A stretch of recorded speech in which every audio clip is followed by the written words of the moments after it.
Hello, so I did my activity on the question, where's the best place to sit in the classroom, looking at temperature and cool versus hot air and how that, circulates in the classroom. So the reason that I kind of picked this question to give you some background knowledge is students are always saying how warm or cold it is in the classroom, and they're always comparing it to different classrooms. So I thought that would be a great beginning activity in a 6th grade year, and then we could also, do some extension activities with it. So this is kind of my handout. I started with some basic questions here, the method, and then they could kind of pick how to record their data to give them some say in it. Even though I came up with the question, they would construct their own method using the sensor tag, and then they could decide on how to analyze it. As long as they were answering 3 of the questions, I said that they could create a graph, maybe record, or write out their explanation. So they could decide as a group on how to do that. So I did have some students answer some of the questions. This group, they thought it would be warmer under the vent because of it blowing out warm air, and then it would be cooler by the windows in the winter because of the snow or raining, whatever the temperature, whatever the precipitation is outside would make the windows colder. So if you sat there, it would be a little bit colder.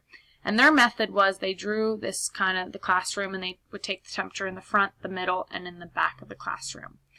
These girls, once again, they looked at the window as the sun coming in, so it would be warmer there. And then if you sat under the vent, it would probably be cooler. And then this group, they took a different approach with their method. They actually put the sensor tag on different desks, and then they would record their temperature. So they used a table method. And then the analyzation on the back. So both groups decided that they would write theirs instead of graphing and recording theirs. This group thought the windows are warmer because of the sunlight, and they talked about how the hot air would rise. So they were kind of getting into that next discussion that we would have after this activity. And then they posed the question, would the sensor tag read different temperatures versus the ceiling and on the floor? So that would be another activity that we could extend the current one.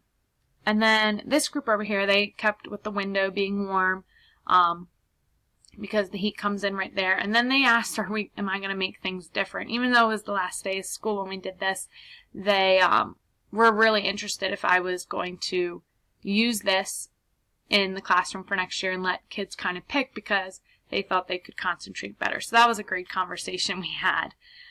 So you can see here the picture of the 2 different groups here. The one group walked from the back, middle, and front of the room holding the sensor tag up in the air. And some of the students caught on to that.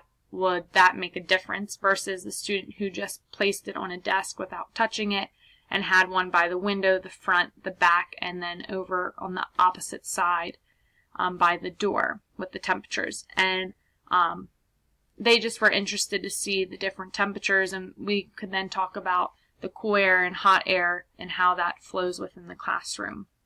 So another thought that they brought up was humidity, because that was shown on the sensor tag, and they were wondering what that would play into the temperature. And then we could also talk about the airflow and maybe graph some of that using the sensor tag. So this was a great project, and I hope that you can give me some feedback or have any questions for this on the post. So thank you, and have a great rest of your summer.